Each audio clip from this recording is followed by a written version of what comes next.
அஸ்ஸலாமு அலைக்கும் நண்பர்களே. Monday morning. ஸோ எல்லோரும் எப்படி இருக்கீங்க? ஸோ பனி பாருங்கள், இன்னும் போகவே இல்லை. ஸோ டீ போட்டுடலான்னு சொல்லிட்டு ஒரு அடுப்பில் டீயும் இன்னொரு அடுப்பில் சாதத்துக்கு வலையும் வச்சுட்டேன்.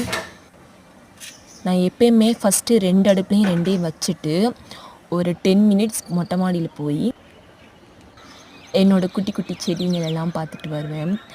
ஸோ அங்கே கத்துற அந்த பறவைங்க சத்தம்லாம் ரொம்ப பீஸ்ஃபுல்லாக இருக்கும் மார்னிங். ஸோ நெக்ஸ்ட் பார்த்திங்கன்னா, இன்றைக்கி எந்த வெஜிடபிளுமே இல்லை, இருக்கிறத வச்சு செஞ்சு கொடுத்துடலான்னு சொல்லிட்டு மசாலா ப்ரெட்டும் பண்ணி கொடுத்துட்றேன். மார்னிங்க்கு லஞ்சுக்கு தேங்காய் சாதம் தான். ஸோ 2 பேத்துக்கும் ஒரே மாதிரி பண்ணிட்டோம்னா வேலையும் கொஞ்சம் ஈஸியாக முடிஞ்சிடும்னு சொல்லிட்டு பண்ணிக்கிட்டுருக்கேன். நெக்ஸ்ட்டு பார்த்திங்கன்னா, ஃபர்ஸ்ட் ப்ரெட்டை நல்லா டோஸ்ட் பண்ணி எடுத்துடலான்னு சொல்லிட்டு ஸோ பட்டருமே எல்லாம் தீர்ந்து போயிடுச்சு. தவாவில் எண்ணெய் ஊற்றியே ப்ரெட்டை நல்லா டோஸ்ட் பண்ணி எடுத்துட்டேன். இருந்தாலும் பட்டர் போட்டோம்னா இன்னும் டேஸ்ட்டாக இருக்கும். ஸோ ஒரு கடாயில் எண்ணெய் ஊற்றி குட்டி குட்டியாக கட் பண்ண வெங்காயம், பச்சை மிளகாய் சேர்த்து நல்லா வதக்கிக்கலாம்.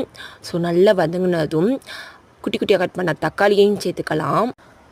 தக்காளி நல்லா வதங்கினதும் இஞ்சி பூண்டு பேஸ்ட்டு சேர்த்துட்டு ஸ்மெல் நல்லா போனதும் கேப்சிகம், திருவண்ணை கேரட்டையும் சேர்த்துக்கலாம்.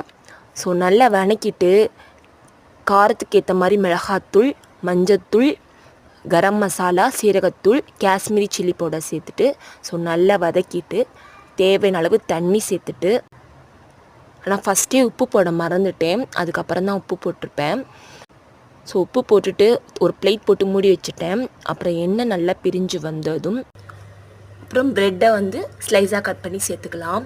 ஸோ அந்த ப்ரெட்டில் அந்த மசாலாலாம் நல்லா ப்ரெட்டையும் சேர்த்து கலந்து விட்டுக்கலாம். ஸோ இது எங்கள் ஹஸ்பண்டுக்கு ரொம்ப பிடிக்கும், எனக்கும் ரொம்ப பிடிக்கும்.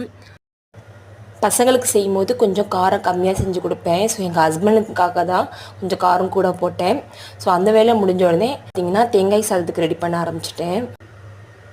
தேங்காய் எண்ணெய் ஊற்றி கடலுளுந்தம்பருப்பு, கருவேப்பிலை இல்லை, காஞ்ச மிளகாய் சேர்த்து, திருவண்ண தேங்காய் சேர்த்து, உப்பு, பெருங்காயத்தூள் சேர்த்து சாதம் போட்டு கிளறி எடுத்தோம்னா தேங்காய் சாதம் ரெடி. ஸோ இதுக்கு தொட்டுக்க ஒன்றுமே நான் வைக்கலை, ஏன்னா எதுவும் இல்லை. ஸோ டிஃபனை பேக் பண்ணிட்டு அவருக்கு பாய் பாய் சொல்லி அமுச்சு விட்டுட்டேன். ஸோ இந்த விலாக் உங்களுக்கு பிடிச்சிருந்துச்சுன்னா சப்ஸ்கிரைப் பண்ணிக்கோங்க.